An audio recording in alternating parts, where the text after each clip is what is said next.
This is A Geek Leader.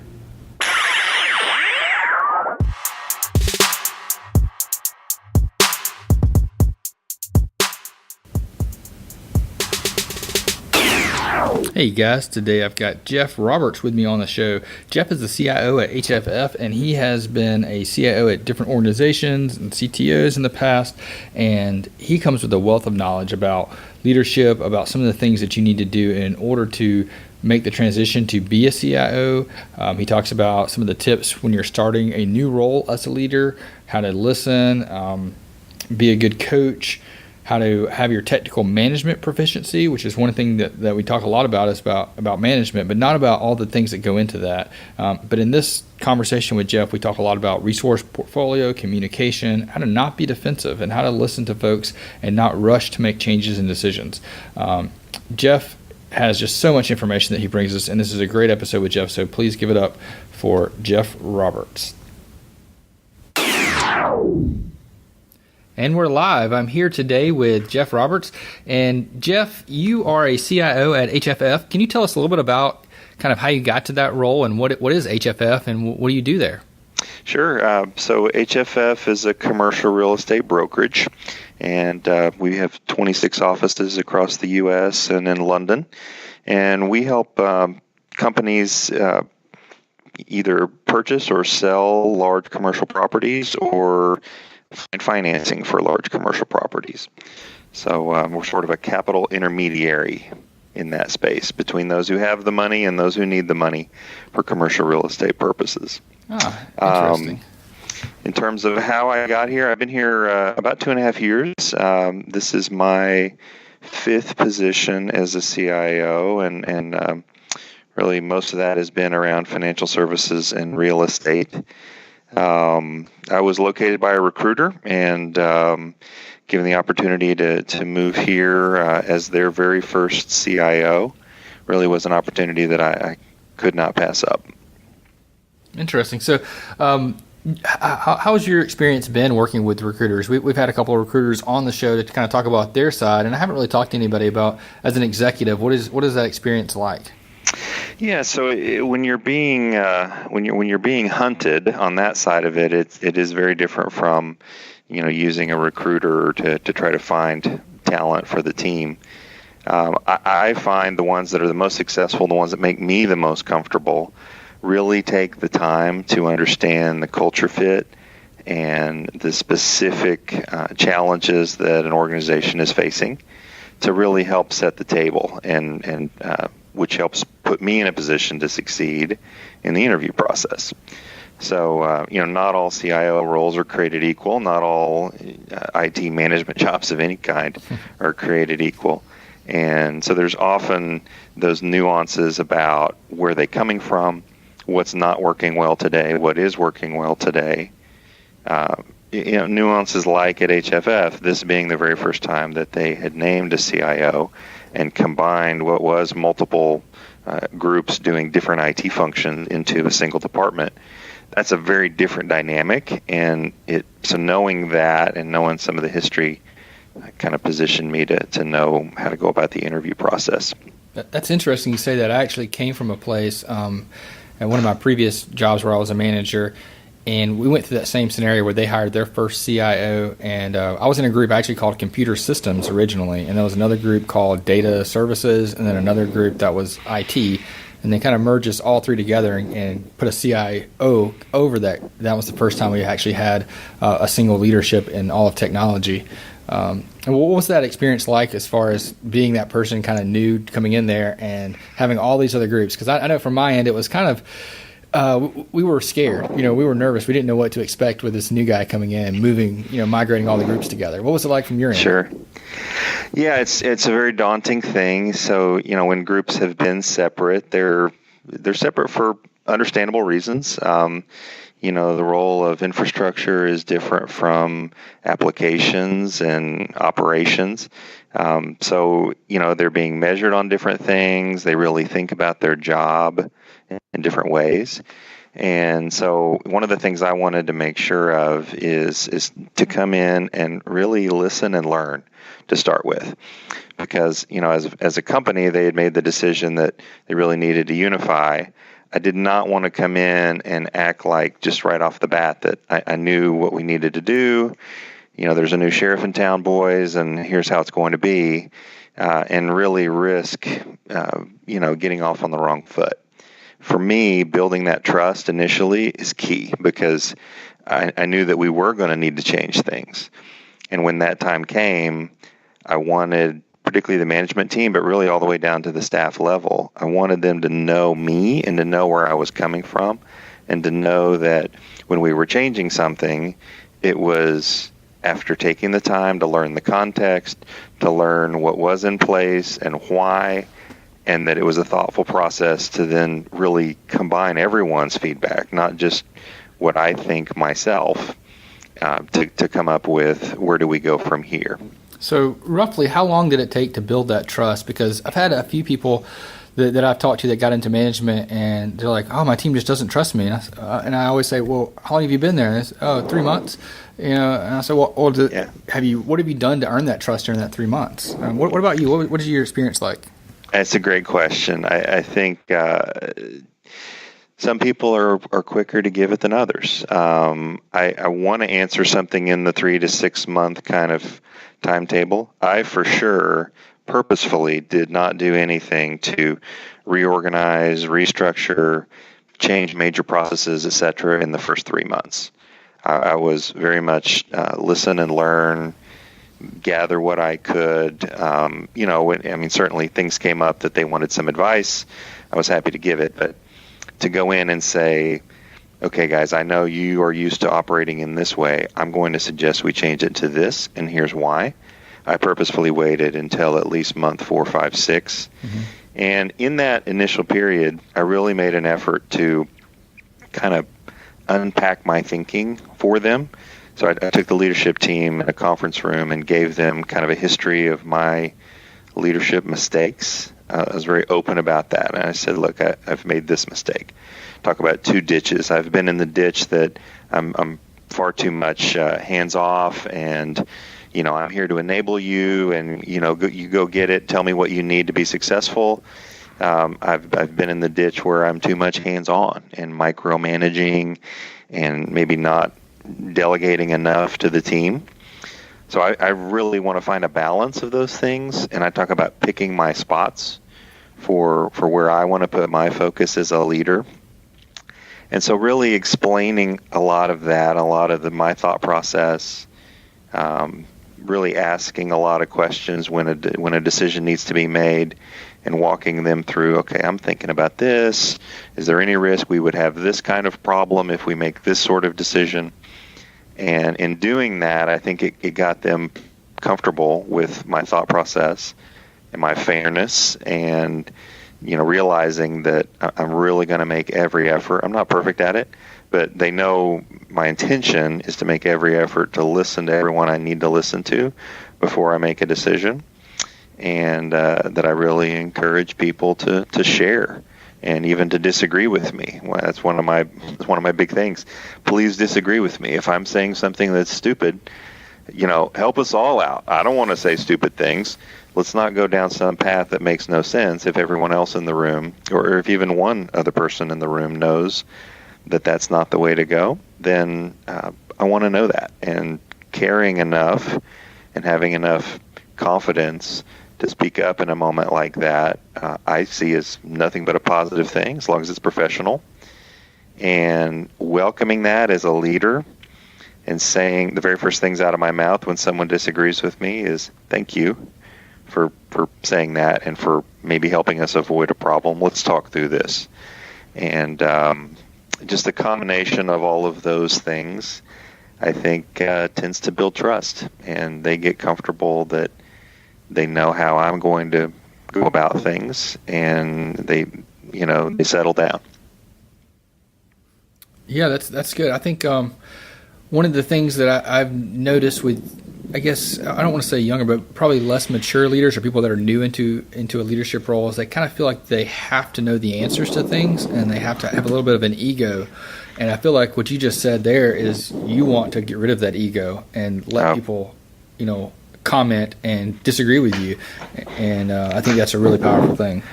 It is, what you said is so right, and it's one of the things I coach our new managers on. There is a dynamic where, particularly if you're promoted to lead the same team that you've been a part of, you may be the top technical expert.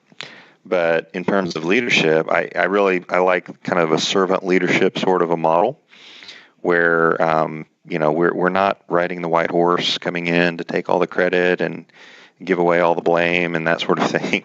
We're here to make the whole thing successful so that all of us, when we're done with a project or some initiative, all of us can look at each other and say, wow, look what we've done together.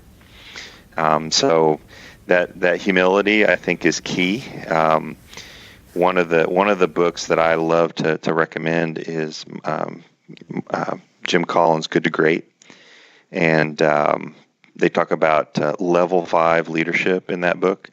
That really is a combination of coaching, high standards. So it's not in that ditch that, hey, everything's fine, guys, just do the best you can. There are high standards, and we want to really do excellent work. But there's a humility that goes along with that, and that's a powerful combination. Yeah, that's a good. I also like Jim Collins' follow-up book, How the Mighty Have Fallen, because he kind of goes through how some of those companies that were in Good to Great didn't sustain it because they didn't do the things that they should have been doing. Yeah, it's a great follow-up to that book as well. I'll link that in the show notes for sure. So when you're talking about building that trust and moving into a team, what kind of skills do you think are necessary for leaders to do that, to build that community and that culture that they need for their direct reports? I would start with listening. And that's a silly thing to say, right? We do it all day, every day. But really we don't. We very often don't listen very well. We're thinking as someone else is talking about the next thing that we want to say. We're not really listening to them. And for example, taking this role, one of the things I wanted to do to start out is to have one-on-one conversations with everyone in the group. And that was, we're not enormous. We have about 60 people in our combined department here. But that's a long list of interviews for sure. And I wanted to do that all the way down, not just with management. I started with them, but I wanted to talk to every staff person and really hear, what do you think? What are we doing well? What are you sitting there in that chair meeting the new CIO hoping that I don't change because you think we're really doing it right today and we shouldn't do it any other way than what we're doing now? I want to know those things. Mm-hmm. And also, what are you sitting there thinking, oh boy, I hope this guy can come in and change this because this drives me crazy, or this drives our users crazy, or is just something that we are not very good at. And I try to get a feel for the team dynamic, try to get a feel for our trust with the business as a whole. How do they feel about us? Do we have a seat at the table? Are we consulted when we should be? Which often the answer is no. It was no in some cases here. And so knowing that, it gives me something to focus on. But all that came from listening. And it really is, it's amazing. People do these jobs all day, every day. And that's something that managers and leadership often miss, that they understand a lot. And it's not the role of the leader to be the genesis of all new ideas. It's the role of the leader to get the most out of the team and the highest performance. And a lot of times those ideas are not going to come from our brain. They're going to come from someone on the team, or maybe a combination of things that the people on the team know and are willing to say, that you have to sort of read between the lines and connect the dots. So I spent a lot of time listening, taking notes, reviewing those notes, comparing what I heard from one person on a team to others on that same team. What's common? What's different? Why did this person have such a negative view? This other person thinks it's great. That was tremendously helpful. I did the same thing with my colleagues out in the business units, one-on-one conversations, tried to travel to them as much as possible, just really face-to-face, and encourage them to say, what are we doing well, what are we not, and really making them very comfortable that I really want the answer. I'm not going to be defensive. I can't make it better if I don't know. People often they're reluctant to give criticism or say anything negative at all to someone who is new, who they don't know well. So I found you really have to go to an extra level to say, here's what I'm going to do with what you tell me, right? And here's what I'm not going to do. I'm not going to go back to the IT group and say, oh, guys, here's what John told me. He says we're terrible at this and we never get this right. I would never do that. So make them comfortable. It's all said in confidence.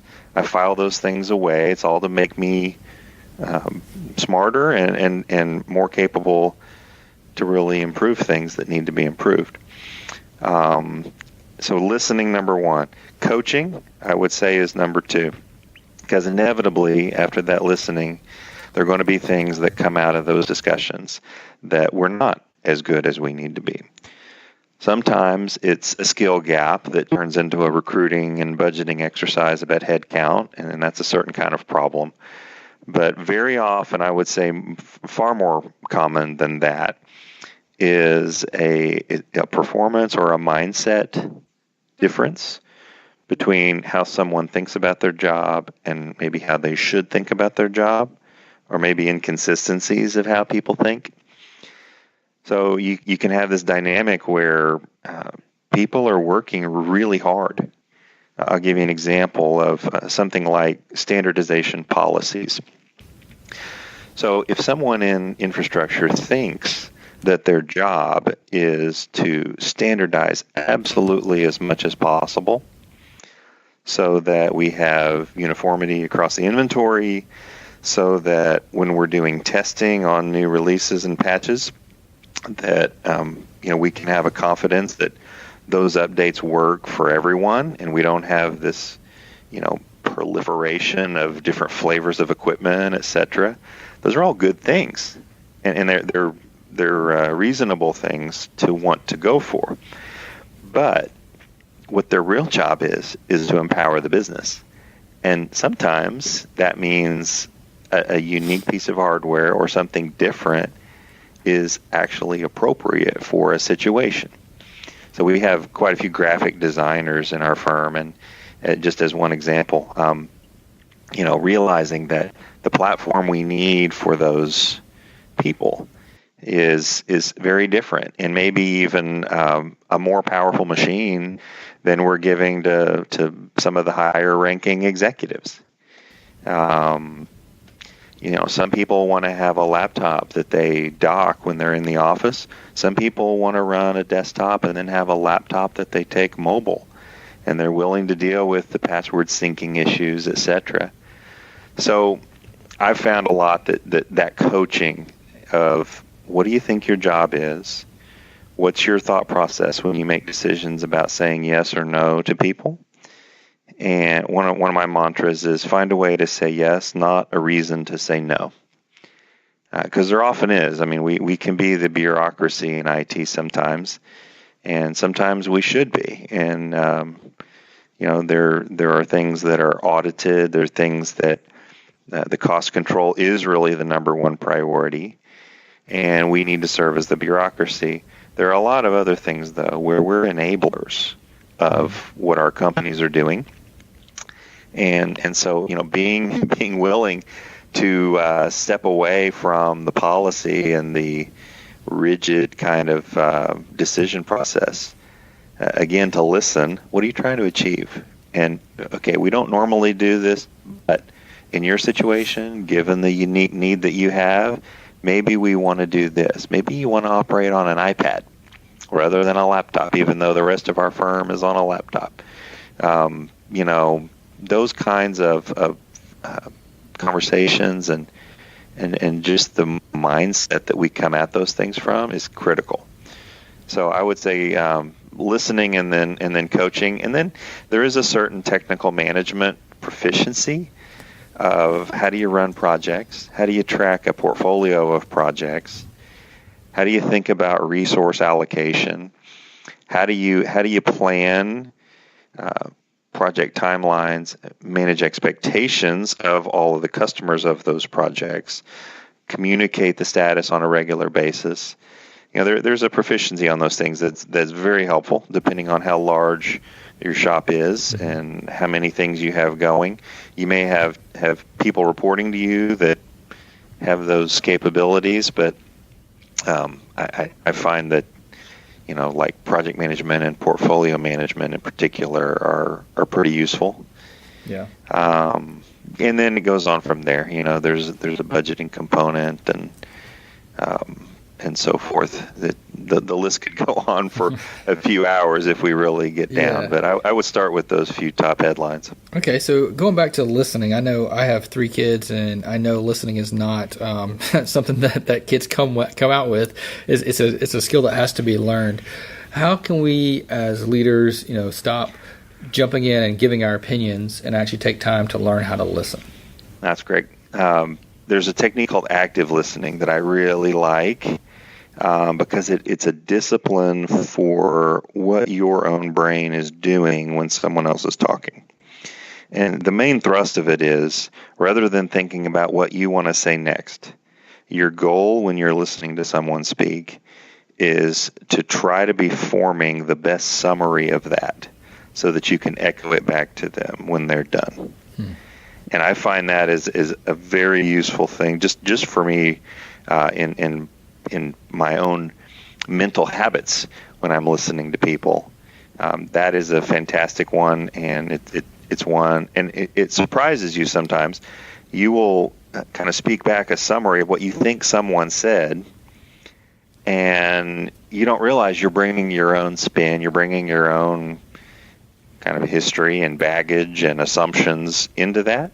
I like to call that my filter, my lens. That I'm exactly, yeah, absolutely. And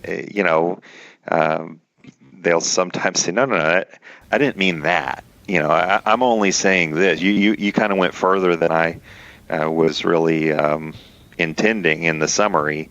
It's only a nuisance. It's not like a fire that's burning or what have you. So that's a very useful thing. And, I would encourage, especially when there's a lot of, like you're talking about transitioning to a new role or something where there's a lot of information gathering happening, a discovery process, for example, at the start of a new project or a feasibility study, you got to write it down. I know people, we don't like to sort of be, distracted in the middle of a conversation, but I have found that writing it down, and I say writing, not typing, I think writing is so much better for maintaining eye contact with people we're talking with and not seeming like we're, are they typing notes or are they surfing the web and checking their email? Being a teacher, being a teacher, I think writing notes is a lost art. And one of the things I do on my first day at class when I'm going through the syllabus and all that generic stuff is I have like a little slide that's 10 tips for being successful in my class. And one of the tips is to write things down. Don't type it on your computer. Because whenever someone starts typing, I start thinking, are they Googling what I just said to see if I'm wrong? And it affects me more than it does them. But yeah, I think when you're writing notes down, a lot of studies show that writing, helps you be. I saw an article just pop up on my iPhone that said, writing notes makes kids smarter. I don't know. I know that's not true. It was a clickbait, but but definitely it makes a difference from writing versus typing. That I certainly have. So, I think all of those things together kind of help really get what the other person is saying, and having the written record later helps you digest it. Like I mentioned, going back over the notes, it's often only in that kind of follow-up process that you can see common patterns and you can connect some dots mentally to realize what someone was saying is actually the same thing in different words. as what someone else was saying to you the week before. And it just makes it that much more powerful when you find those patterns. Yeah, that's good. When it comes to coaching people, which was your number 2, I find that's really difficult when you're new in a role to be able to coach someone or mentor someone. Do you have to build the trust first, or how is that process working? I've only been at my position for 2 years, and I know about the same as you have. When I first got here, it was really difficult for me to coach someone because I didn't really know that much about them. Right. Yeah. No. There's a certain level there of. I think there's 2 aspects. One is knowing what to say. Mm-hmm. Right. So you need to know them. You need to know the organization. So, there are certain things that maybe apply across all companies and industries, et cetera, like professional courtesy and time management, being organized, things like that. Mm-hmm. There's so many things that we need to coach people on that really are very unique. In some companies, it's all about efficiency and timeliness and response rates, et cetera. And other places, creativity and deep thinking and solving the problem before it's presented are going to be so much more important. So, I think learning the environment and learning the individual are critical, and knowing the right things to say. It's very awkward for a coach to make some suggestions that actually don't apply, and where that person being coached knows it well enough to know, what you're telling me to do, that's not going to work, and actually that might make things worse. That's obviously a very bad thing, and would kill credibility. So I would rather not coach someone until I know I have my feet under me on both, where we are and with that person individually. And I've been able to interact with them directly, interact with their colleagues, try to gather as much intel as possible, and kind of go about it really very delicately, because we are guiding people's careers. So, the techniques we're teaching them, those are things that, we hope that advances their career, and that gives them a tool in their toolkit that they don't have or they're not using like we think they might. And none of us want to do something that sends someone on the wrong track. So it is a delicate thing. The other part of coaching, aside from knowing what to say, is having them listen to you and follow it, right? So I think both things are helped with a relationship and with spending time and showing, so much of what we do is really sends messages, like those one-on-one conversations when I started here.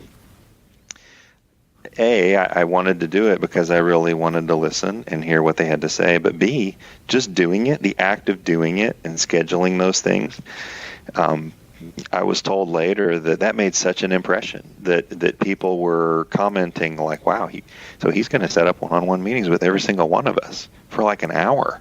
He wants to hear from every single one of us what we think, and he's not just going to talk to management. He's not just going to talk to the business. He wants to hear from us.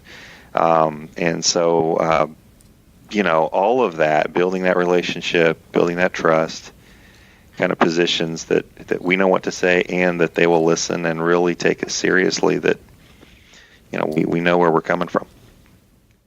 Yeah, that's really good. I think the one-on-ones are very important. Not only that you get to learn and listen, but like you said, I think people recognize that you're giving them an hour of your time that you can never get back, and they value that. Yeah, it's a great point about one-on-one as well. I have a fantastic book that I gave my management team. It's an interesting title, the 27 Challenges Managers Face. It's by a guy named Bruce Tolgan. And it sounds like kind of a cookbook style thing, 27 challenges. But what it really is a book about the power of one-on-one coaching.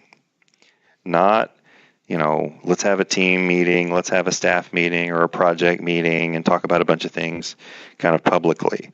It's very purposeful one-on-ones, having an agenda, having a coaching plan for every person that you interact with, to know, what are the themes you're hitting, what are you encouraging them to do, what are you encouraging them to stop doing, how are you encouraging them to grow, and going in with questions that you want to ask, things you want to talk about, maybe follow-ups from the previous discussion you want to check on.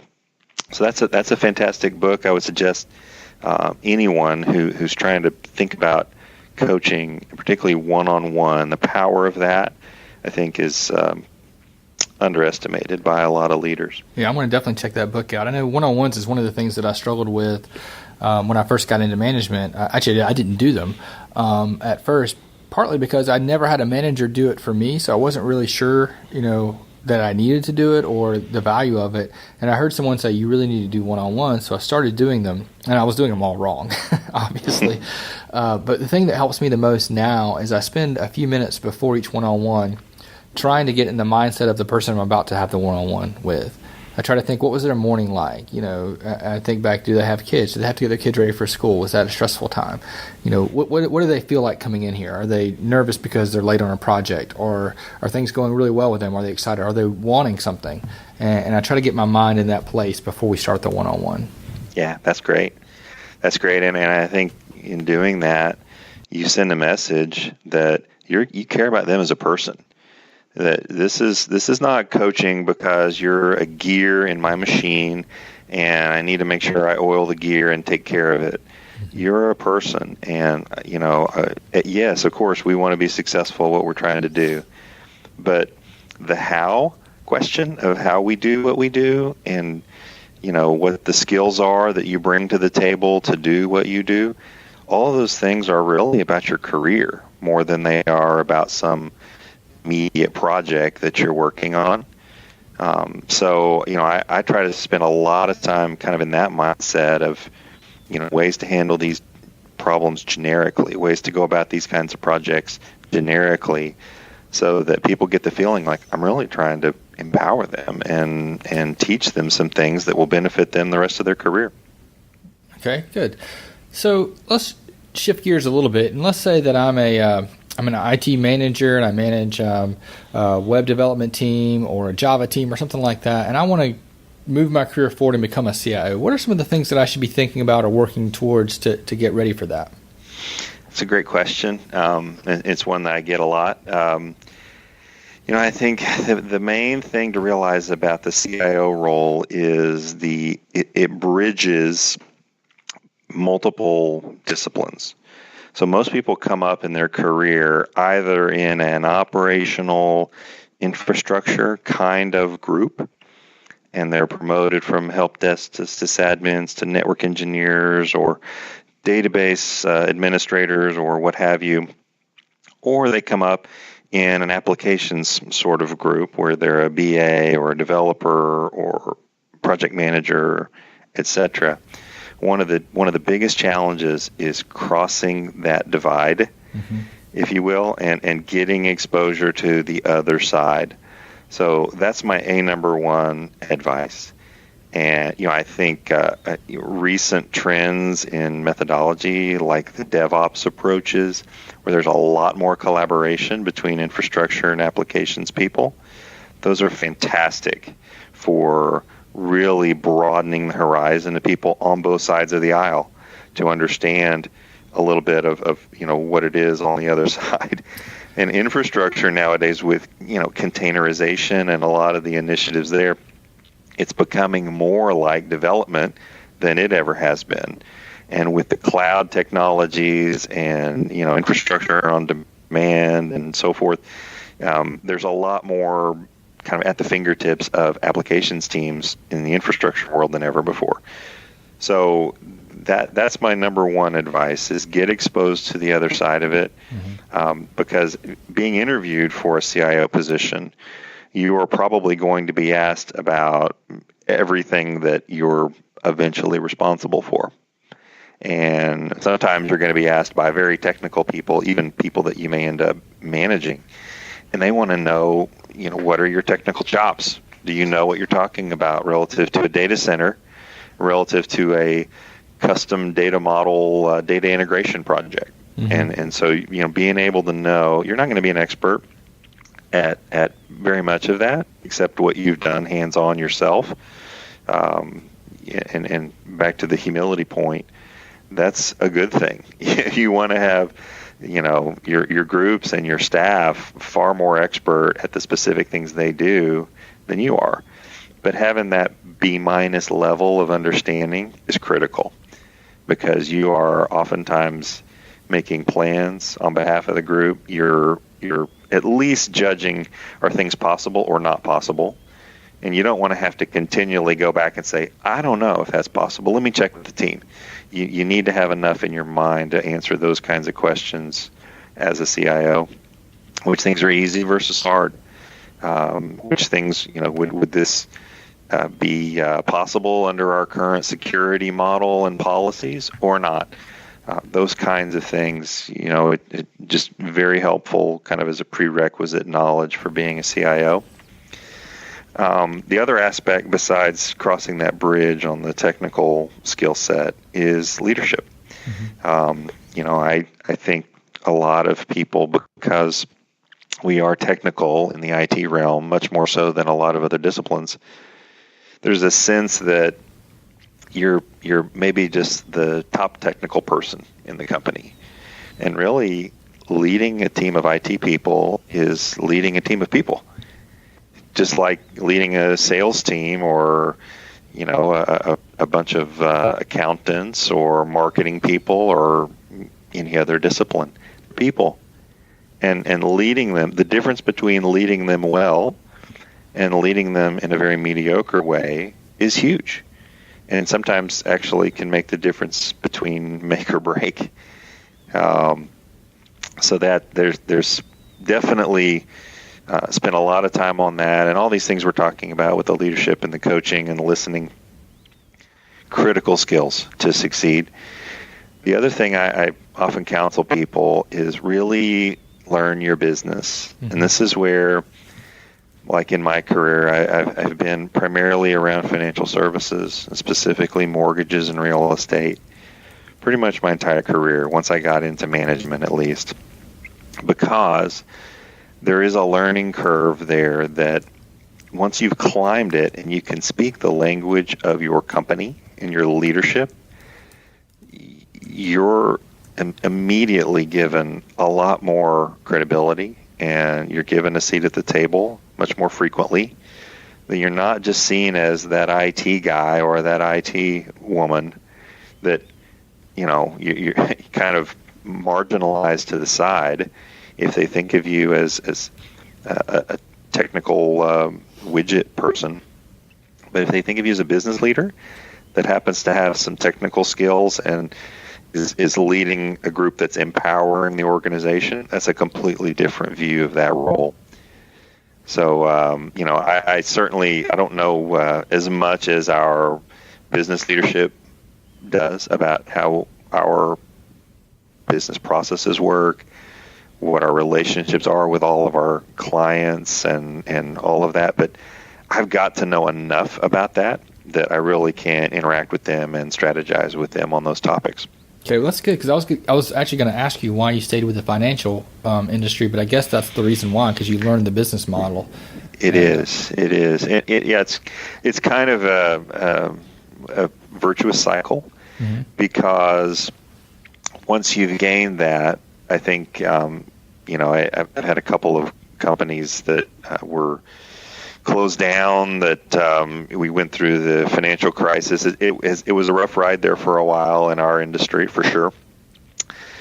So as you're looking for new jobs coming out of things like that, or downsizing or what have you, all of those business skills that you gain and that understanding position you in the top quadrant for some other opening in that same area. And in the same way, I think we begin to sort of specialize a little bit as CIOs, because the reverse is true as well. So if there's an opening for, let's say, a retail CIO job, not having been in that industry, I'm competing against a lot of people who have, and they, just by that fact, they're able to talk the language of the business people they're interacting with in those interviews. It's going to be very shocking for me to be a finalist for a job like that. But in the same way, if we're talking about real estate or mortgages, I'm a finalist for those jobs because I can talk that language. That makes perfect sense.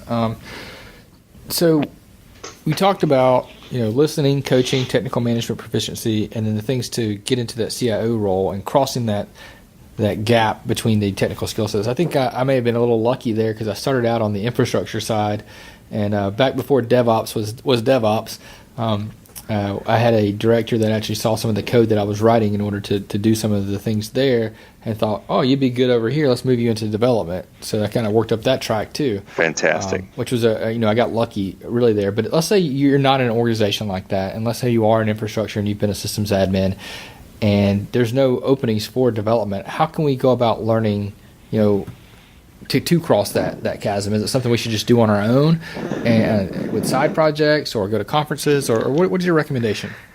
Yeah, it's a great question. I do see a lot of people do things on their own, whether it's hobbies or putting a website together, or some kind of volunteer work, something you put together for a charity or something like that. I've seen that be the answer for quite a few people.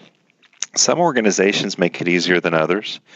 That's the true state of affairs.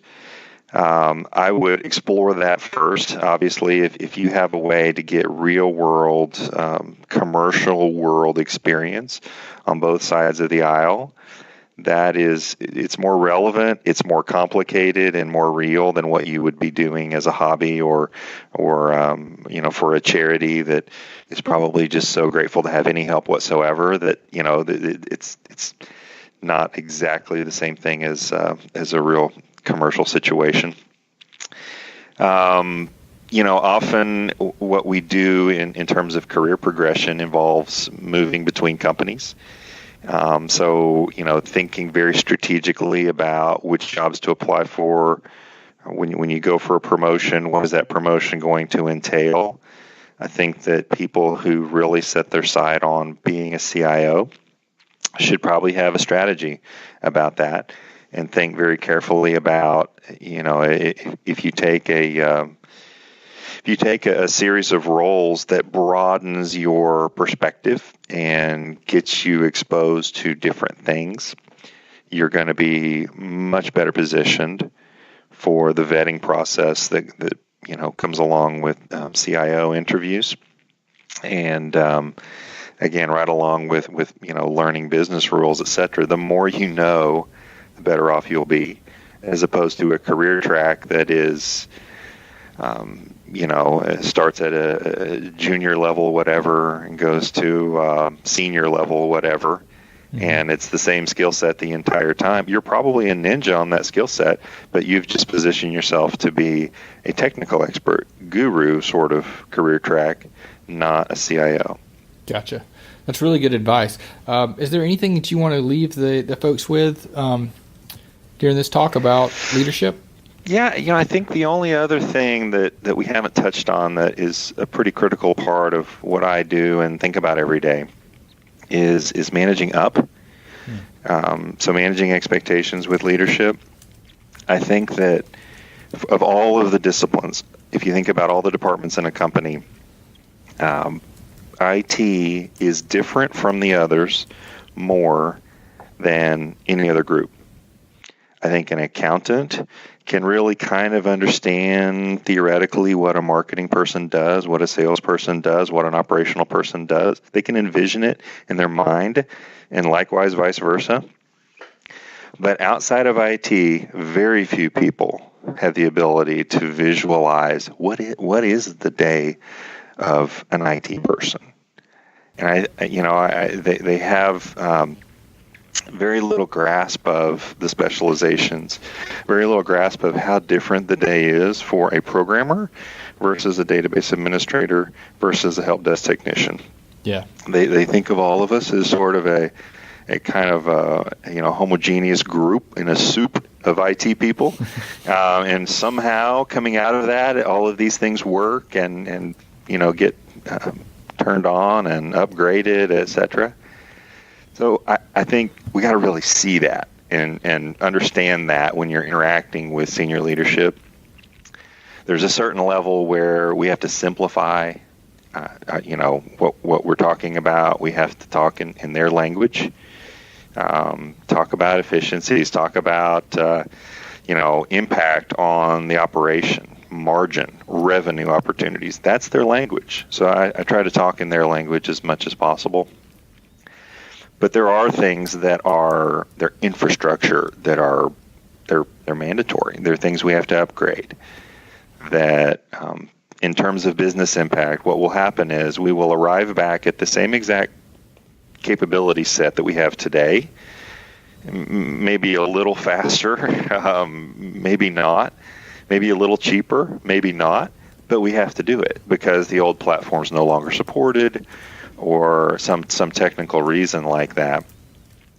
So I try to be as proactive as possible and to really simplify and package the other things as, okay, there are some things we need to do that are just kind of part of keeping the lights on here, and we can talk about them in detail if you want to, but we try to minimize that. We try to spend as much time as we can on impactful things that move the needle, but then these other things are there too, and